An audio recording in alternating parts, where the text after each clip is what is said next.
डरलाग्दा हतियार र 3वटा कुकुरसहित भारतीय सेना नेपाल पस्यो। चीनको निगरानी गर्न भन्दै नेपाल आएको प्रत्यक्षदर्शीको भनाई। भारतले दादागिरी बन्द नगरे उत्तर पूर्वी भारतका राज्यहरू अलग बनाइदिने चीनको गम्भीर चेतावनी।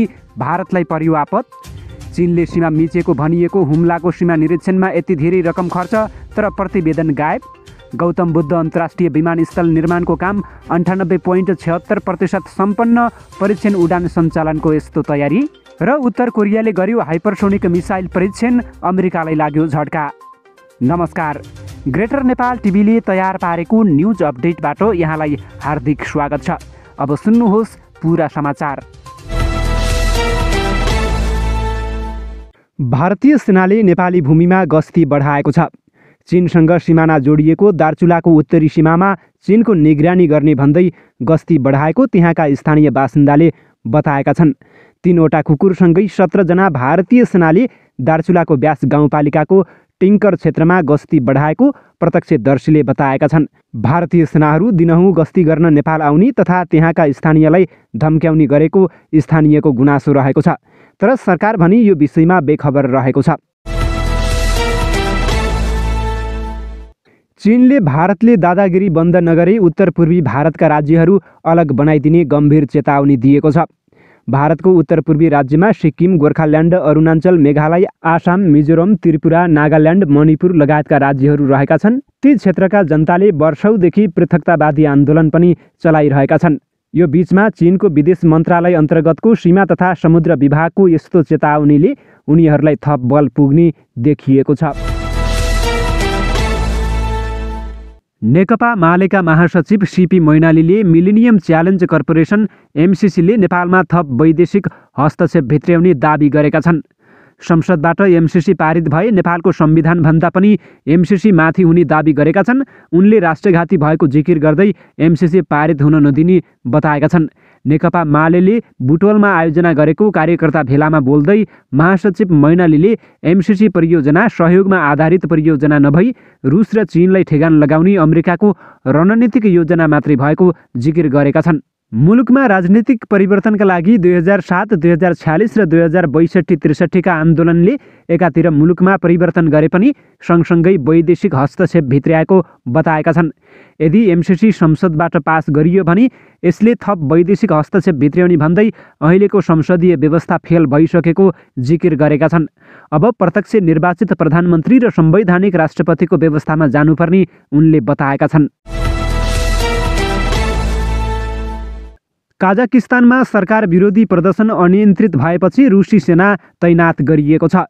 काजाकिस्तानका राष्ट्रपति कासिम जोर्माट तोकायevले बिग्रदै गएको अवस्थाका बीच सामूहिक सुरक्षा सन्धि सङ्गठनसँग सहयोग मागेपछि रुस र 6 भूतपूर्व सोभियत सङ्घ राज्यहरूको सैन्य गठबन्धनका सेना तैनात गरिएको हो। मध्य एसियाली देशमा सुरुमा तेलको मूल्य वृद्धिको विरोधमा प्रदर्शन सुरु भएपछि प्रदर्शनकारीहरूले यसमा धेरै राजनीतिक मुद्दाहरू पनि समावेश गरेका थिए। राष्ट्रपति तोकायevले आफ्नो देशको अशान्तिमा विदेशमा तालिम पाएका आतंकवादी गिरोहको काम भएको दाबी गरेका छन्। तर विशेषज्ञहरूले भने अहिलेको प्रदर्शन काजाकिस्तान सरकारको असफलताको विरुद्ध व्यापक आक्रोशको सङ्केत भएको बताएका छन्। राष्ट्रपति तोकायevले देशमा आपतकालीन अवस्था लगाएका छन्, जसमा कर्फ्यू र रातको समयमा भिड जम्मा गर्न कडा प्रतिबन्ध छ। अर्कोतर्फ अमेरिकाले काजाकिस्तानको अवस्थालाई अनुगमन गरिरहेको र सरकारलाई प्रदर्शनकारी विरुद्ध बल प्रयोग नगर्न अपिल गरेको बताइएको छ। चीनले भारतका अरुणाञ्चल प्रदेशको हालै नाम परिवर्तन गरेका 15 जिल्लामा चिनिया झण्डा फहराएको छ। ती भूभाग चीनका अभिन्न अङ्ग भएको, तर भारतले कथित रूपमा तिब्बतबाट अङ्ग्रेजका पालामा खोसेकाले अब ती भूभाग फिर्ता गर्न पछि नपर्ने चीनको विदेश मन्त्रालयले बताएको छ। यसैबीच रुस र चीनले युक्रेन र ताइवानमा सँगै हमला गर्ने निर्णय गरेका छन्। तत्कालीन सोभियत सङ्घको अङ्ग युक्रेन र तत्कालीन चीनको भूभाग ताइवानमा रुस र चीनले एकै दिन हमला गरेर फिर्ता लिने घोषणा गरेका छन्। यी दुवै स्टेट ताइवान र युक्रेनमा रुस र चीनको आक्रमण भएमा अमेरिकाले सहयोग गर्ने प्रतिबद्धता जनाएको छ। तसर्थ अमेरिकालाई ब्याक गराउन रुस र चीनले एकै दिन आक्रमण गर्ने निर्णय गरेका हुन्। रुसले यही मार्चसम्म युक्रेनमाथि कब्जा गर्ने अन्तिम तयारी थालेको अमेरिकी सञ्चार माध्यमहरूले दाबी गरेका छन्।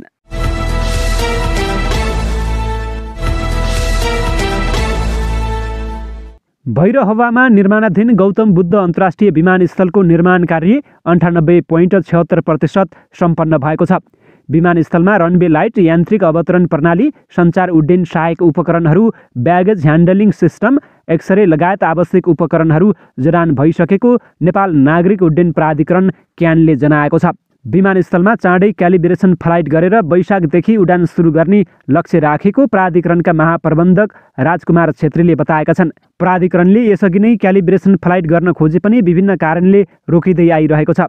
विमानस्थलमा व्यावसायिक उडान सुरु गर्नुअघि त्यहाँ जडान गरिएका उपकरणहरूले ठिकसँग काम गरेको वा नगरेको भनेर परीक्षण गर्नका लागि पहिला विदेशबाट विशेष उपकरण जडित विमान ल्याएर उडान अवतरण गरी निरीक्षण गर्नुपर्ने हुन्छ। सोही कार्यक्रममा पर्यटन मन्त्री प्रेमबहादुर आलेले पनि वैशाखसम्म विमानस्थल सञ्चालनमा आउने गरी काम गर्न प्राधिकरणलाई निर्देशन दिएका छन्। चीनले हुम्ला स्थित नेपाली भूमि अतिक्रमण गरेकोमा छानबिन गर्न गठित समितिलाई 9 लाख रुपैयाँ निकासा गरेको खुलेको छ। गृह मन्त्रालयका सहसचिव जयनारायण आचार्यको नेतृत्वमा गठित समितिलाई लिमी लाप्चासम्मको भूमिबारे अध्ययन गर्नका लागि 9 लाख रुपैयाँ निकासा गरेको अर्थ मन्त्रालयले जनाएको छ। सहसचिव आचार्य नेतृत्वको उक्त टोलीले नेपाल चीन सीमा स्तम्भ नम्बर 12 नजिकैको लिमी लाप्चा क्षेत्रको भ्रमण गरे पनि मौसम प्रतिकूलता भन्दै 11 नम्बर पिलरमा भने नगई काठमाडौँ फर्किएको थियो। मुख्यतः कर्णाली प्रदेशका मुख्यमन्त्री जीवनबहादुर शाहीले हुम्लामा चिनिया पक्षले भूमि मिचेको भन्दै सार्वजनिक गरेपछि त्यसमा चासो व्यक्त भएको थियो। जसकारण शेरबहादुर देउबा नेतृत्वको सरकारले हुम्लाको नाम्खा गाउँपालिकाको लिमी लाप्चादेखि हिल्सासम्मको सीमा क्षेत्रको सम्बन्धमा उठेका समस्या अध्ययन गरी नेपाल सरकारलाई प्रतिवेदन पेश गर्न गृह मन्त्रालयका सहसचिवको संयोजकत्वमा नापी विभाग, नेपाल प्रहरी, सशस्त्र प्रहरी बल र सीमा विज्ञ रहेको समिति गठन गरेको थियो। प्रधानमन्त्री शेरबहादुर देउबाले भाग लिने भनिएको 10औं भाइब्रेन्ट गुजरात ग्लोबल समिट स्थगित भएको छ। गुजरात सरकारले ओमिक्रोन भेरिएन्टको त्रासको कारण सम्मेलनलाई स्थगित भएको जनाएको छ। आउँदो सोमबारदेखि बुधबारसम्म सम्मेलन आयोजना गर्ने तयारी थियो। प्रधानमन्त्री देउबा 20 सदस्यीय प्रतिनिधि मण्डल सहित आइतबार गुजरात जाने तयारीमा हुनुहुन्थ्यो। हुम्लाको हिल्सा र लिमी क्षेत्रका बासिन्दा चिसो छल्न सदरमुकाम लगायत पाएक ठाउँमा सरिसके। चिसो कम भएपछि फागुन चैतमा मात्रै उनीहरू पुरानो थात थलो फर्कन्छन्। हिल्साका 35 घर र होटलमा 6 कुरुवा राखेर स्थानीय र व्यवसायी तल झरिसकेका छन्। तर सीमा सुरक्षाका लागि बोर्डर आउटपोस्ट BOPमा तैनाथ सुरक्षाकर्मी भने कष्टकर कर्तव्य पुरा गर्दैछन्। BOP र वरपर 3 फिट उचाइसम्म हिउँ जमेको छ। समुद्री सतहबाट 3670 मिटर उचाइको त्यस ठाउँमा तापक्रम दिउँसो -7 देखि 8 डिग्री र राति -17 डिग्रीसम्म पुग्छ।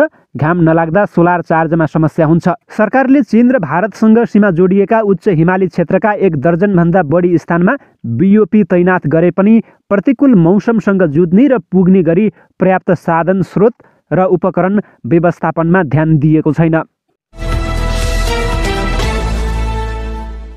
चीनले भारतका अरुणाञ्चल प्रदेशको हालै नाम परिवर्तन गरेका 15 जिल्लामा चिनिया झण्डा फहराएको छ। ती भूभाग चीनका अभिन्न अङ्ग भएको तर भारतले कथित रूपमा तिब्बतबाट अङ्ग्रेजका पालामा खोसेकाले अब ती भूभाग फिर्ता गर्न पछि नपर्ने चीनको विदेश मन्त्रालयले बताएको छ। यसैबीच रुस र चीनले युक्रेन र ताइवानमा सँगै हमला गर्ने निर्णय गरेका छन्। तत्कालीन सोभियत सङ्घको अङ्ग युक्रेन र तत्कालीन चीनको भूभाग ताइवानमा रुस र चीनले एकै दिन हमला गरेर फिर्ता लिने घोषणा गरेका छन्। यी दुवै स्टेट ताइवान र युक्रेनमा रुस र चीनको आक्रमण भएमा अमेरिकाले सहयोग गर्ने प्रतिबद्धता जनाएको छ। तसर्थ अमेरिकालाई ब्याक गराउन रुस र चीनले एकै दिन आक्रमण गर्ने निर्णय गरेका हुन्। रुसले यही मार्चसम्म युक्रेनमाथि कब्जा गर्ने अन्तिम तयारी थालेको अमेरिकी सञ्चार माध्यमहरूले दाबी गरेका छन्। 5 वटा आणविक सम्पन्न देशहरूले आणविक युद्ध अन्त्य गर्ने प्रतिबद्धता जनाएका छन्। एउटा संयुक्त विज्ञप्ति जारी गर्दै रसिया, बेलायत, चीन, अमेरिका र फ्रान्सले यस्तो प्रतिबद्धता जनाएका छन्। रुसी प्रशासन क्रेमलिनले जारी गरेको विज्ञप्ति अनुसार प्रतिबद्धता जनाउने सबै देश राष्ट्रसङ्घको सुरक्षा परिषदका स्थायी सदस्य हुन्। उनीहरूले रणनीतिक जोखिम घटाउने बाचा समेत गरेका छन्। सुरक्षा वातावरण सिर्जना गर्न र सबै देशहरूसँग काम गर्न चाहेको बताएका छन्। आणविक युद्ध हुनु हुँदैन र यसलाई जित्न सकिँदैन भन्नेमा हामी दृढ छौँ, ती देशहरूले संयुक्त विज्ञप्तिमा भनेका छन्। अस्तित्वमा रहेका आणविक हतियार रक्षात्मक कार्यमा प्रयोग गर्न सकिने भने ती देशको भनाइ रहेको छ।